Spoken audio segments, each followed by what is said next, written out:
ஆத்தாடி! என்ன கொடுமைங்க இது. அ பாருங்க எவ்வளோ அழகா இருக்கு பாருங்க. வாழை தார்.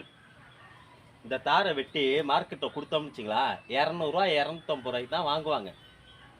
அத போய் கடைக்காரங்க என்ன பண்ணுவாங்க, சந்தையில ரூ. 50 சேர்த்து ரூ. 300 வித்துருவாங்க. அது கடைக்காரங்க வாங்கிட்டு வந்து ரூ. 300 வாங்கிட்டு வருவாங்க. இது கடையில எவ்வளோமா விப்பாங்க? ஒரு பழம் ரூ. 10ன்னு விப்பாங்க. அப்போ விவசாயி என்ன பண்றாங்க? ரூ. 250 சந்தையில விக்கிறாங்க. கடைக்காரங்க ரூ. 50 லாபத்த வச்சு சந்தைக்காரங்க கடைக்காரங்க குடுத்துடுறாங்க. ரூ. 300 அதோட அடக்கம்.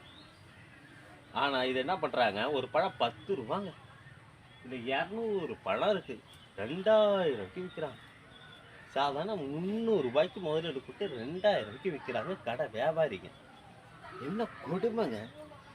உங்கிட்டயும் சின்ன ஒரு 10 குழி, 5 குழி இடம் இருந்தா சொல்லுங்க. வாழைத்தோப்பு போட்டு விட்டுருங்க. செம்ம காசு தட்டி எறியலாம். இல்லைங்களா? ஏன்னா அவ்ளோ காசு இதுல இருக்குங்க. மரமே மரமே காசு தான்.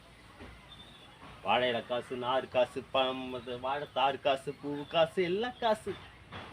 எக்கச்சக்கமான காசு இதுல இருக்குது. இந்த வாழைத்தாரு இல்லைங்களா?